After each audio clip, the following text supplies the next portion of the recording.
ഉത്തരത്തിൽ മുക്കാൽ, അത്തം, ചിത്തിര ആദ്യ പകുതി ഇവ ചേർന്ന കന്നിക്കൂറുകാർക്ക് രാഹു മാറി വരുന്നത് 6ലേക്കാണ്.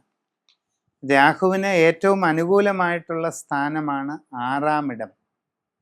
നിങ്ങൾക്ക് വളരെയധികം നേട്ടങ്ങൾ, മനസ്സിന് സന്തോഷകരമായിട്ടുള്ള പല അനുഭവങ്ങൾ, സാമ്പത്തികമായ ഉയർച്ച, കാര്യവിജയം, വളരെ ജീവിതത്തിൽ ദീർഘമായി ആഗ്രഹിക്കുന്ന കാര്യങ്ങൾ ഫലപ്രദമായി തീരുക, മനസ്സിൻ്റെ അഭീഷ്ടങ്ങളെല്ലാം സാധിക്കുക, ശാരീരിക ആരോഗ്യ സംബന്ധമായ വിഷയങ്ങളിൽ വളരെയധികം തൃപ്തികരമായ സാഹചര്യം നിലനിൽക്കുക തുടങ്ങിയ ഒട്ടേറെ ഗുണാനുഭവങ്ങൾ 6ലേക്കുള്ള വ്യാഴത്തിൻ്റെ മാറ്റം കൊണ്ട് ഉണ്ടാകുന്നതാണ്. ശിവക്ഷേത്രത്തിൽ നന്നായി ദർശനം നടത്തി പ്രാർത്ഥിച്ച് വഴിപാടുകളൊക്കെ ചെയ്ത് മുമ്പോട്ട് പോകുന്നത് നല്ലതാണ്.